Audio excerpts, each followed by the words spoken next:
Okay, so imagine for a second you're back in university, finals week. Oh, the memories. Right.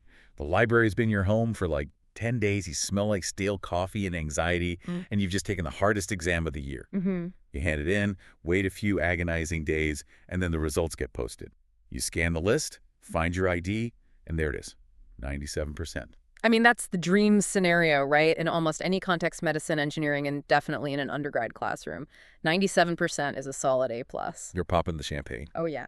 You're calling your parents, you've aced it. Exactly. Yeah. And then there's always, but on this show, imagine you take that score to your professor expecting a high five, and instead they look at you with this grim disappointment. Uh-oh. Because in the specific world we're diving into today, 97% isn't a victory lap, it's a wall, a concrete wall that researchers have been banging their heads against for over a decade. It's a great setup. We're talking about natural language processing, or NLP, specifically a really fundamental task called part-of-speech tagging. And the source we're unpacking today is a pivotal paper by Christopher D. Manning from Stanford. And it has a title that it sounds like a challenge. It's Part-of-Speech Tagging from 97% to 100%. Is it time for some linguistics? That title is basically throwing down the gauntlet to the entire computer science community. It's asking, have we hit the limit of what pure math can do? Do we actually need to go back and understand the language we're trying to process? Precisely. The dominant narrative in AI for so long has been more data, more compute, more complex algorithms. Build a bigger brain. Yeah, exactly. If the model isn't perfect, just build a bigger brain. Manning is suggesting that maybe we need to stop looking at the brain and start looking at the textbook we're teaching from. I love that framing. It's like Revenge of the Humanities. But before we get to the solution, which involves something called a tree surgeon, which I absolutely love, It's a great name. we need to set the stage. For the listener who uses Siri or ChatGPT but doesn't code, what exactly is part-of-speech tagging? Because it sounds like my 7th grade grammar class. It basically is 7th grade grammar, just at an industrial scale. Part-of-speech, or POS tagging, is the process of teaching a computer to look at a sentence and label every single token. Token meaning word. Word, punctuation, everything. Is run a verb or a noun? Is fast an adjective or an adverb? The dog ran fast. Okay, dog is a noun, ran is a verb. Feels kind of trivial. Why is this hard? Well, it's trivial for you. You have a human brain that gets context implicitly. For a computer, it's a minefield. The word book can be a noun, read the book, or a verb, book the flight. Right. The computer has to decide which one it is based solely on the math of the surrounding words. And the standard data set everyone uses for this, the sort of Bible of the field, is the Wall Street Journal section of the Penn Tree Bank. Okay, so we've got millions of words of old financial news. The computer reads it, tags it, and scores 97.3%. So why is Manning treating this like a crisis? I mean, if my GPS got me to the right place 97% of the time, I'd be thrilled. And this is where we have to peel back the first layer of the onion, that 97.3% number. It's a bit of a statistical illusion. How so? It's calculated per token. A token isn't just a word, it's also a punctuation mark. I think I see the trick. Exactly. Periods, commas, quotation marks, they are incredibly easy to tag. A period is always a period. It's low-hanging fruit. So the computer racks up all these easy points on punctuation, which pads the overall score. Okay, so what's the real number if you ignore the easy stuff? Well, if you look at sentence accuracy, which means how often does the computer get every single tag in a whole sentence correct, the number falls off a cliff. How big of a drop are we talking? It plummets to about 56%. Wait, hold on. 56%? That is barely a coin flip. It's rough. It means that nearly half of all sentences processed by these state-of-the-art taggers have at least one error. One mistake in half the sentences. And in NLP, errors cascade. If you misidentify the main verb, the computer completely fails to understand who did what to whom. So if you're building a translation app and the foundation is wrong 44% of the time, the whole house is shaky. That definitely puts it in perspective. So the problem is not solved. Not even close. But Manning points out something interesting in the paper. He says there's this widespread belief that 97% is the human limit. Right, that humans are messy and inconsistent, so we can't expect the computer to be better than us. Is that actually true? It's a convenient myth, a very convenient one. Manning actually did some detective work and traced this belief back to a literal README text file that came with the original Penn Tree Bank data back in the 90s. The file just claimed an estimated error rate of 3%. So it's an urban legend, the 3% error rate. Basically, it just became dogma. Humans make 3% errors, so 97% is the ceiling. But when Manning looked at actual experiments, where you have two humans tag the same text to see if they agree, the disagreement wasn't 3%. I'm guessing it was higher. A lot higher. In some cases, like on the brown corpus, it was as high as 7.2%. Yikes. So humans disagree almost 8% of the time. On grammar. Yeah. I mean, when they were just correcting a machine's output, it dropped to about 4.1%. But the point stands. Humans are messy. We lose focus, we forget the rules, or we just genuinely disagree on how a word is being used. This raises a pretty philosophical question then. If the humans who made the answer key can't even agree, how do you grade the computer? That is the core tension. It's like trying to hit a bullseye that keeps moving. And for a long time, the response from engineering was just more power. Exactly. Manning describes this incremental gains phase where they tried to push that 97.3% higher with what he calls machine learning magic. I love this part of the paper because it just shows how hard they were working for these tiny, tiny gains. They started teaching the computer word shapes. Right. This is clever stuff. If the computer sees the word Mexico, it doesn't just see the letters M-E-X-I-C-O. It maps it to a shape, like capital, lowercase, or XXX. So even if it's never seen a specific word before, like IA64, it knows that XX digit pattern usually looks like a model number or a noun. Precisely. It helps with unknown words. Then they added distributional similarity. That sounds like a mouthful. It's a simple concept, really. It's tell me who your friends are, and I'll tell you who you are. If the word apple and the word pear both show up in sentences like I ate the and the was rotten, the computer learns they're similar. They cluster together mathematically. So they've got word shapes, they've got distributional similarity, they tweaked all the parameters, they threw the kitchen sink at the algorithm. What was the result? They moved the needle from 97.3% to 97.5%. Oh, that's just heartbreaking. All that feature engineering for 0.2%. It's the law of diminishing returns, and Manning's conclusion was stark. We cannot math our way out of this. The remaining errors aren't because the algorithm is stupid. They're hitting a wall because of the data itself. Which brings us to the error analysis section. Manning takes a magnifying glass to the errors the computer was still making to figure out why. And the breakdown is really surprising. I think most people assume computers fail because they find words they've never seen before. That is the common assumption, the unknown word problem. But Manning found that unknown words only made up about 4.5% of the errors. The computer generally knows the vocabulary. Okay, so it's not ignorance. What else? Another 4.5% were what he called lexicon gaps. So words the computer knew but had never seen used in that specific way, like using the word slash as a noun when it had only ever seen it as a verb. So combined, that's less than 10% of the problem. Right. So 90% of the errors are on words the computer knows. So what are they? Well, about 20% fall into a category he calls difficult linguistics. These are genuinely hard cases. For instance, the word set. S-E-T. Okay. In the sentence, they set up absurd situations. Is set present tense or past tense? Oh, I see. Yesterday they set up versus today they set up. It looks identical. Exactly. To know the answer, you might need to read the previous 3 sentences to understand the timeline. And that is really hard for a tagger that mostly just looks at the words immediately next to it. Fair enough. So 20% of the time, the language is just tricky. But that still leaves the biggest chunk of the pie. The biggest chunk, over 40%, is what Manning calls classes 6 and 7. Gold standard inconsistent and gold standard wrong. This is the teacher is wrong category. This blew my mind. The computer is getting the answer marked wrong, but the computer is actually right. Or at least the answer key is a total mess. It's incredibly frustrating for a researcher. Imagine your model tags the word News Weekly as a noun. Seems right. Time, the largest news weekly. It's a thing, a noun. Yep. But the Penn Tree Bank, the gold standard answer, key tagged it as an adverb, RB. An adverb. News Weekly. How do you use that as an adverb? He read the magazine News Weekly. That sounds awful. It's almost certainly just a human error made 20 years ago. But because the computer correctly tagged it as a noun, it gets penalized. It gets an F on that question. Or the example of the word hit. Right. Our market got hit.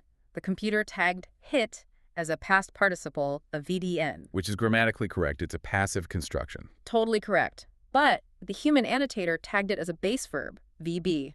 Just wrong. So we have these highly sophisticated multi-million-dollar AI algorithms being graded by an answer key that's full of typos and mistakes from the 1990s. That is the reality. And this is the pivot point of the whole paper. Manning realized that if you want to get from 97 to 100%, you don't need a better brain for the computer. You need to fix the answer key. You need to fix the answer key. Which brings us to the solution. Yeah. So Manning didn't rewrite the AI code. He rewrote the data. And he used these things called surgeon scripts. I'm assuming that's tree surgeon. It is. He wrote scripts to surgically alter the training data to enforce consistency.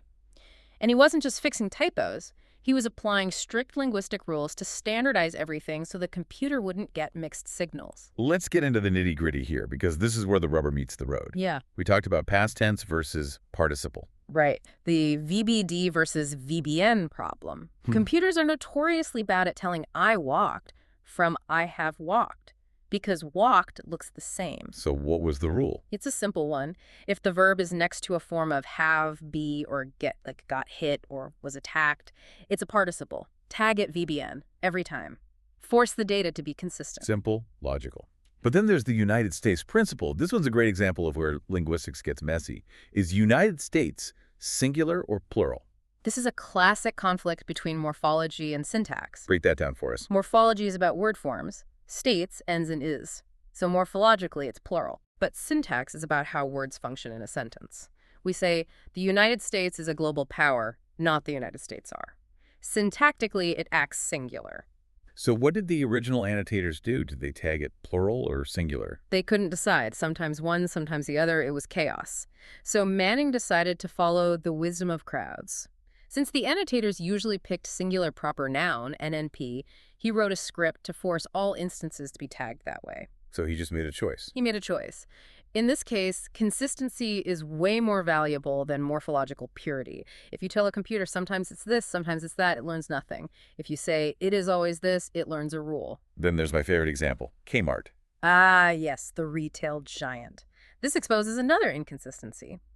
The annotators couldn't figure out if mart was a common noun, like a market or part of the brand name. So sometimes the answer key said K proper noun, mart common noun, and other times K proper noun, mart proper noun. Which is just noise to a machine learning model. It sees Kmart and gets two different labels.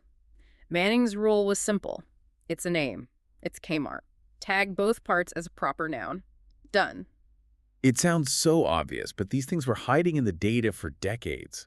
Why had no one fixed this before? I think it was fear of breaking the benchmark. People were afraid to touch the Wall Street Journal data because they wanted to compare their results to previous papers. If you change the test, how can you compare the scores? But that's crazy. It is.